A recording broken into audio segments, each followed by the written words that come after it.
Hello, BookTube. I've had a very frustrating recording day, a phenomenon that will be known to my fellow booktubers, even though they hate me. They've all had the same experiences. Sometimes the day of recording a video, or in my case, a barrage of videos, just seems sentient. It seems to be consciously working against you. But I didn't want to give up. I have a bunch of videos every day that I want to make, so I didn't want to give up. So I've got more Hedgehog book recommendations. These were the infernal brainchild of Christopher Russell, this little corner of BookTube's own resident cartoon hedgehog, who did a video just randomly recommending books and talking about them a while ago. You'd think it would have faded by now. But I don't need much more than that as a prompt to talk about books on my own to you. So I have taken to making day after day after day of just a bombardment of random videos, random books to talk to you about. And judging by the emails that I'm getting, they're extremely popular. You're really enjoying them. I don't know how long I'm going to keep doing it. I mean, if you believe my detractors on Reddit, I've only read about 100 books in my life. So I'm bound to run out of titles sooner or later. But it's so easy to talk about books with you and recommend stuff. Who knows what thing I recommend that won't hit the exact right spot for you right at the moment when I mention it. I've had that happen. I'm sure you have. So I have more Hedgehog books to talk about today. And we'll just hope that talking about these books with you improves the spirit of a very, very bad recording day. A day when almost everything that could go wrong with recording went wrong, including, you're all going to hate to hear this, a lost video, where I did a mail haul. I did a 40-minute mail haul, and then I hit stop, and that causes the recording program to show me the video. It slots into line. Okay, you're stopped. Here it is. You can copy it onto your desktop. Here's how long it was, and what slotted down into that spot was nothing. Just an empty gray square. Because the video did not record for no reason. The video did not record. It was on record the whole time. It was the sequence of events that I took identical to every other video. It just didn't happen. That's all, for whatever reason. It just didn't happen. Which means I don't know if this is going to happen or any other video is going to happen. But I thought we'd talk about books for a little while, just for the fun of it, and see. The first one we'll do is by Gilbert Adair. Gilbert Adair is not known in America. He never really caught on. This is a little thing of his, just a tiny little novella called Love and Death on Long Island. And here we have a movie cover that is Jason Priestley as the teen heartthrob there, and what's his name? I'm blanking on the name of the actor who plays in it's not Malcolm McDowell. Oh my God, I'm blanking on the name. I wonder what's on the cover. No, it's not. Well, anyway, he's the war doctor. I'm blanking on the name. He's a famous actor. He's really, really good. And in this story, he plays an academic who is so airlessly intellectual that he's not even really all that aware that he's gay until he falls in love with a screen idol, with a teen heartthrob played by Jason Priestley. And it's very awkward. The whole thing is very awkward, wonderfully done on the page and also on the screen. I have to recommend this movie if you can find it. I have no idea if it still exists. It doesn't seem like the sort of thing would be on a streaming service, but it's actually funny in a very mannered way, a very, very mannered way. The academic, in order to fulfill his longing for this particular teen heartthrob, he has to learn everything about the modern world that he doesn't know. He doesn't know anything about the modern world. With the result that when he learns about VCRs and putting a tape in a VCR, he then laboriously explains it to other people, just assuming that they don't know what it is. And the novel has lots of good moments in it. It's actually ended up being pretty heartfelt. It's bothering that I can't remember the name of the actor. He's had a whole career, and I'm totally blanking. You're all yelling the name at the screen right now. He's in Brave New World. He's been in everything, and it's just I'm totally blanking on his name. Anyway, then we have something. This is by Jason Camelot and A. Weingarten. Also, I should point out here, I've also, in addition to a bad recording day, I've also had a couple of bad interactions with viewers of this channel, which also never happens. I want to underscore the fact that in the video, I am saying out loud that I do not remember the actor's name. And that it's odd that I don't remember his name, and that I should remember his name, and that I'm a big fan of his. So if your comment on this video is to remind me of the actor's name, fine. If your comment on this video is to criticize me for not knowing the actor's name, then go F yourself and don't leave that comment. I'm going to remove it. But anyway, we will move on here to this is a book, an odd book. I keep thinking about it. I wish I kept the copy. This is Unpacking the Personal Library, the Public and Private Lives of Books. And it's about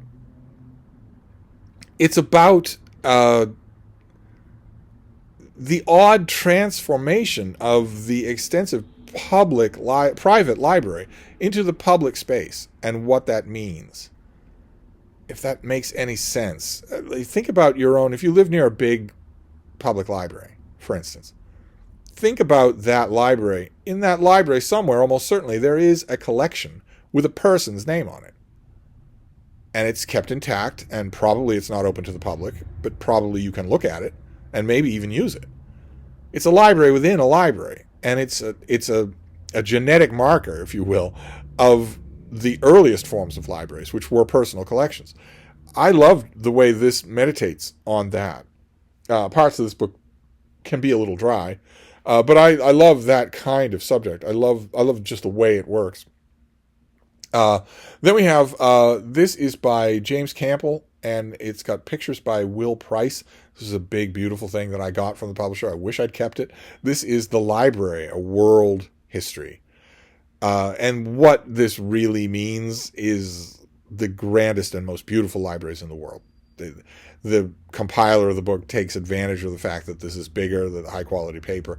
So you get a lot of really beautiful libraries in the world that are not all that usable.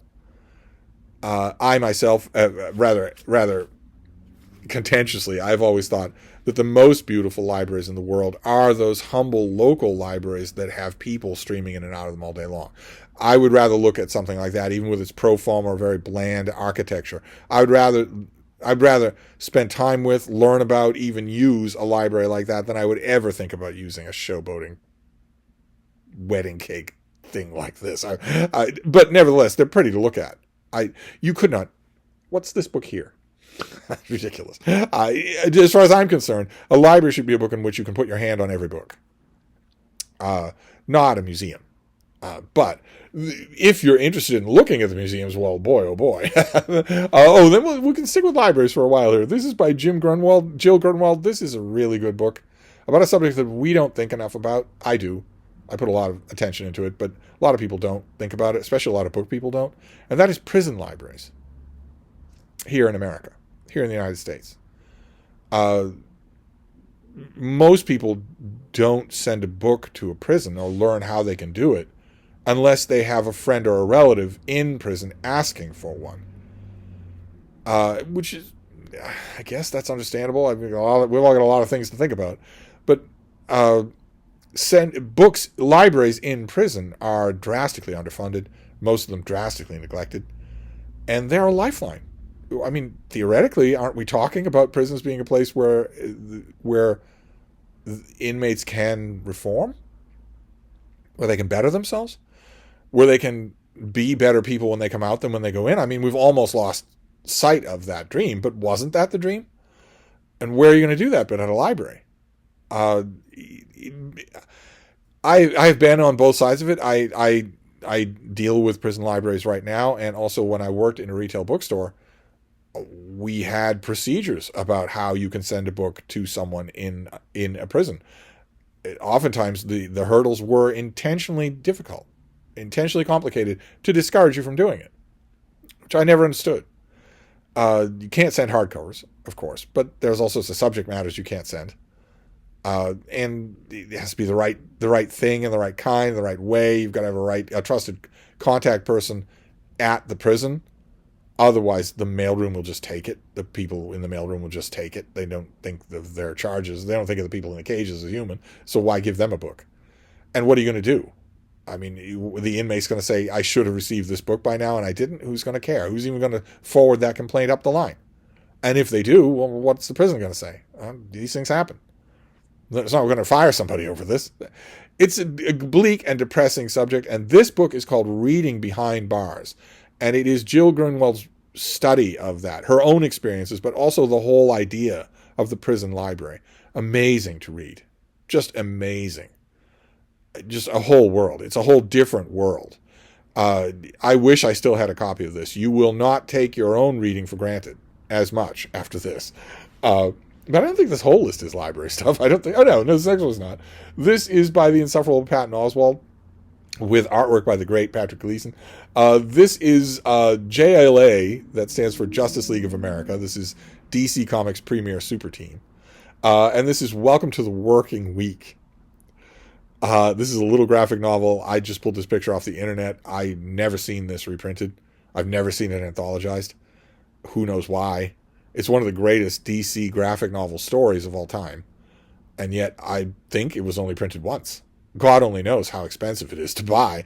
I bought it at my comic shop and was enraptured. Just enraptured.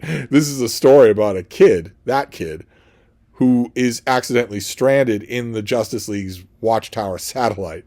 And for a while, they don't know he's there. So he's able to observe them and see what they do and what they get up to.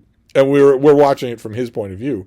And then an extra dimensional super bad guy who looks like one of the guys from Jersey Shore, he shows up to threaten Earth. And this kid gets to see the Justice League swing into action. And it's just amazingly done. It's just an amazing book. Heartfelt, funny, but also the ultimate outsider's view of these heroes and what they're like. It's wonderful. Absolutely. There isn't a panel I would change. So I wholeheartedly recommend it. I just don't know what kind of hoops you'd have to go through to get it. That's all. Then we have something. This is also a wholehearted recommend, but it has a little baggage now, at least in the book world, certainly in the book chat world. This is by Pamela Paul, who is now thoroughly hated. I don't know of anyone in the book chat world, no editor, no sub-editor, no publicist, no writer, no reviewer, who doesn't hate this person. Not all of them will admit it, but she wrote a book called My Life with Bob. Which is her story of not a person, but rather her book of books. That's what Bob is. The sort of book journal / book inventory, whatnot, that she has been keeping forever. And this is an utterly charming book. I read aside from whatever she has done about her own professional life, just as a book on its own, knowing nothing about Pamela Paul, this is incredibly charming. And I wonder how many of you keep such a book. Not your personal journal. And not necessarily just a book inventory, but rather a book of books, a reading journal. Here's what I'm reading now. Here's where I got it. Here's how much I paid for it. These are the extracts from it, etc., etc.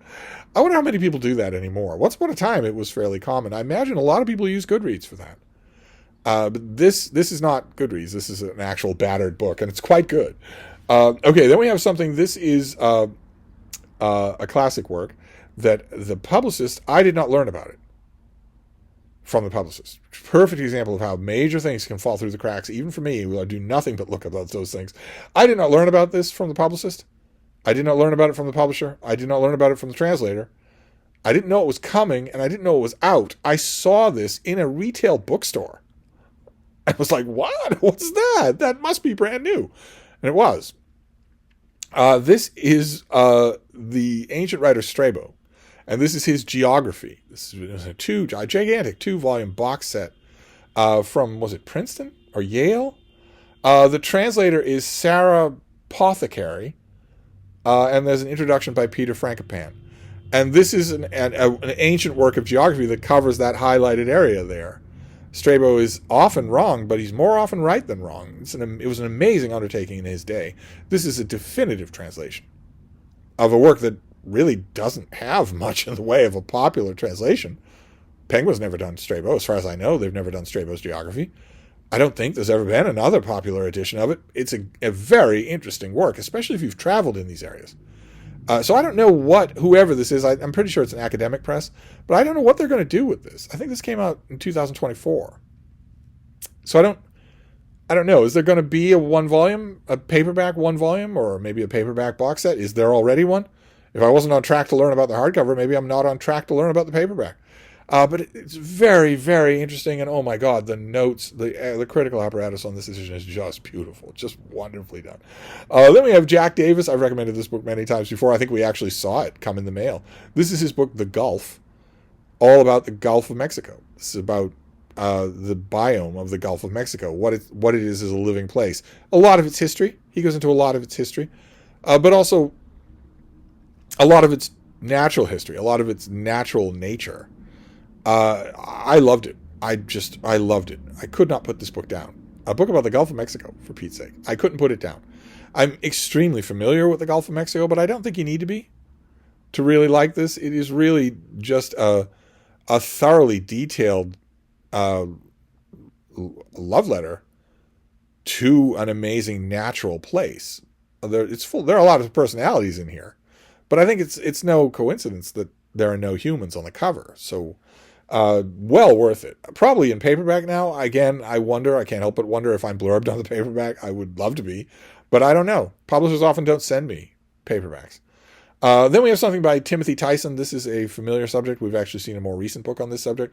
This, I think, is the best book on the subject. This is The Blood of Emmett Till. And it is a narrative history about the story of a young black boy who is mercilessly beaten to death, tortured and beaten to death, for looking at a white girl. And this is the whole antecedent, all the people involved. There was just recently this year a book called The Barn, also about the murder of Emmett Till, by a writer who has deep family connections in the South to the whole story. And it was remarkably done. I really enjoyed it. This is a little bit more dispassionate, and I think, therefore, a little bit more powerful. And again, I don't know if I'm blurbed on the paperback. I certainly praised the book when it came out. Then we have, I grabbed this off the internet. This is a 1-volume abridgment of a 3-volume work, but the 3-volume work is worth reading if you're a Civil War guy. This is by Douglas Freeman. And he wrote a 3-volume work. He wrote a lot on the Civil War, millions of words. But he wrote a 3-volume work, 3 thick volumes on Lee's lieutenants is what it was called. The people who Lee used to effect the war, to make war on the United States. Lee's lieutenants is incredible reading. You look at the 3 volumes, maybe battered trade paperbacks at your library, and you think, oh my God, this would be so musty, but it's not. Freeman is a terrific writer. Even though, in my opinion, he almost never picks worthy subjects, he is a terrific writer. I just picked the picture of the 1-volume abridgment, but in this case, I am not being, that guy when I say that in this case, do yourself a favor. If you like the Civil War and like reading about it, don't read the 1-volume abridgment. Find the 3 volumes, because they are amazing to read. Just amazing. Then we have something by Anthony Everett. He will be known to a lot of you, speaking of the classical world. He is a well-known, popular classical writer for biographies and also for histories. And this is one that he did on Athens, the Rise of Athens. The subtitle says, the story of the world's greatest civilization. That is absolutely not true.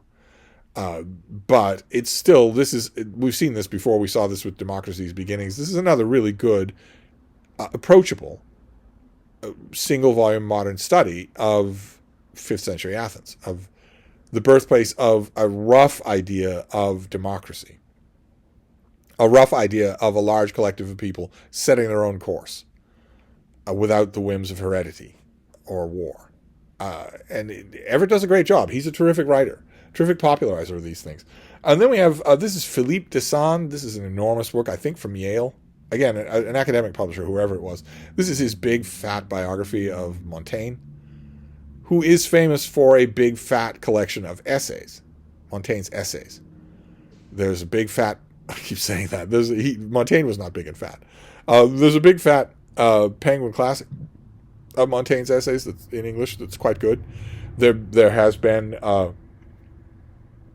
great canonical translation of the essays by Florio. This is the life of the man. Now, there's a trick here. There's an awful trick here, because everybody, lots and lots of people know Montaigne, feel like they know him personally because of his essays, because his essays are so spellbinding. They're so good. And when you have a situation like that, well, do you want to read a biography? Are you all that interested in the rest of Montaigne? It's a case where he poured so much into his book that I don't know. I mean, I've heard from a lot of you, and before YouTube, I heard from a lot of people just in general, just in person, that that's their problem with literary biographies just in general.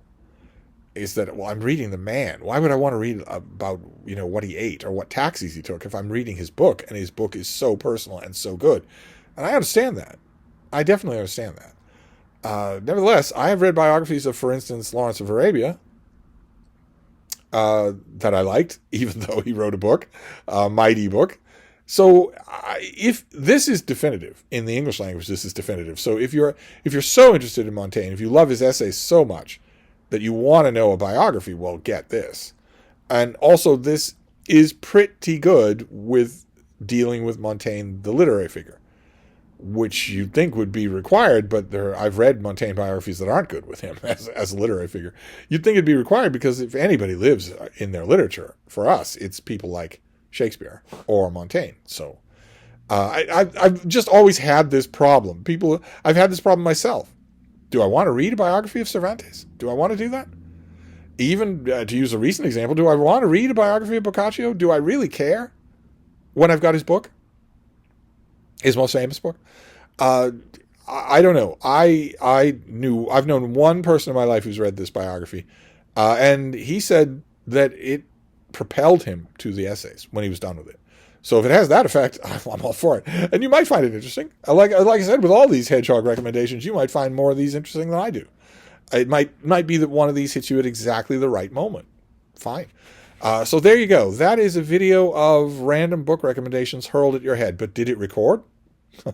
I have no idea. Well, I'll find out. I'm certainly not going to redo it. So well, I'll wrap this up, and I'll be back. Thank you, BookTube.